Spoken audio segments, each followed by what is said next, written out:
শিলচৰ চিকিৎসা মহাবিদ্যালয়ৰ ডায়ালিসিস কেন্দ্ৰত দুৰ্বৃত্তই এটা ঘটনা সংঘটিত কৰে আৰু তাত তেওঁলোকে অতৰ্কিতে সোমাই তাত 8টাকৈ ডায়ালিসিস মেচিনত লোহাৰ ৰডেৰে ভঙা চিঙা কাম কৰে। গতিকে যি ঘটনাটো যেতিয়া পোহৰলৈ আহে চিকিৎসা মহাবিদ্যালয়ৰ যিজন প্ৰিন্সিপাল ডাঙৰীয়া তেওঁ লগে লগে বিষয়টো আমাক অৱগত কৰে আৰু লগে লগে আমি সেই তাত সেই শিলচৰ মেডিকেল কলেজত গৈ আমি উপস্থিত হওঁ আৰু আমি লগে লগে ডগ স্কোৱাড ফৰেন্সিক আৰু তাৰ লগতে ফিংগাৰপ্ৰিণ্টছৰ জৰিয়তে আমি তাত আমাৰ অনুসন্ধান আৰম্ভ কৰোঁ আৰু অনুসন্ধান কালত জোৰ তদন্ত কৰাৰ পিছত আমি 24 ঘণ্টাৰ ভিতৰতে যি দুজন ইয়াৰ লগত দুৰ্বৃত্ত বা কালপিত জড়িত হৈ আছে त्या দুইজনকে আমি ধৰিবলৈ সক্ষম হৈছো আৰু দুইজনক আমি হুটপুছ কৰাৰ কালত তেওঁলোকে এই কথা স্বীকাৰ কৰিছে যে তেওঁলোকে এই ঘটনা সংঘটিত কৰিছে।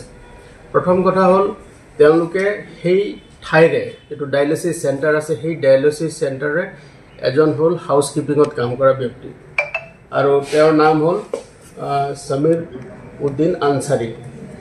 তেওঁ 19 বছৰ বয়স, তেওঁৰ ঘৰ হ'ল লালা হাইলাকান্দি।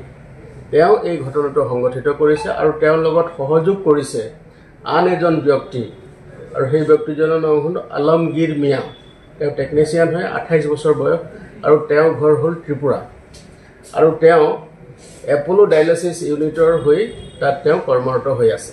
গতিকে এই দুইজন ব্যক্তিয়ে এই ঘটনাটোৰ সৈতে জড়িত আৰু যিজনে এই ঘটনাটো ৰডৰ জৰিয়তে লোহাৰ ৰডেৰে মৰিয়াই এই 8টা ডায়ালিসিস মেচিন তেওঁ ভাঙিছে সেইকেইটা তেওঁ স্বীকাৰ কৰিছে আৰু তাৰ লগতে তাত থকা কম্পিউটাৰ আৰু প্ৰিণ্টাৰো তাত ধ্বংস কৰিছে সেইকেইটা কথাও তেওঁলোকে স্বীকাৰ কৰিছে।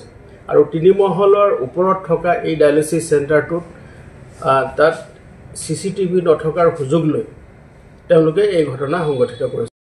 যিকেইজনে ব্যক্তি ঘটনা সংঘটিত কৰিছে তেওঁলোকে সেই ইউনিটতে ডায়ালিসিস ইউনিটতে কাম কৰা ব্যক্তি। গতিকে তেওঁলোকৰ সম্পূৰ্ণ জিওগ্ৰাফিক মাইণ্ডটো আছে, কোনফালে যাব লাগে কোনফালে সিসিটিভি আছে সম্পূৰ্ণ তেওঁলোকৰ আছে আৰু তেওঁলোকে এৰেগে ধৰণৰ সংগঠিত কৰিছে। ৰাতি তেওঁলোকে 10:30 বজাত সোমাইছো বুলি কৈছে আৰু যিটো ৰাস্তাত সোমাইছে সেই ৰাস্তাটোতো কোনো সিসিটিভি বা তেনেকুৱা ধৰিব পৰা ব্যৱস্থা নাই, কিন্তু স্থানীয় এৰিয়া তাৰ আশে-পাশে যি এৰিয়া আছে সেইবিলাকৰ সিসিটিভি আমি পৰীক্ষণ কৰিছো। তাত অহা ব্যক্তিকেইজনক আমি দেখিছো আৰু তেওঁলোকে নিজৰ এই যিটো এই ঘটনা সংঘটিত কৰিলে তেওঁ স্বীকাৰ কৰিছে।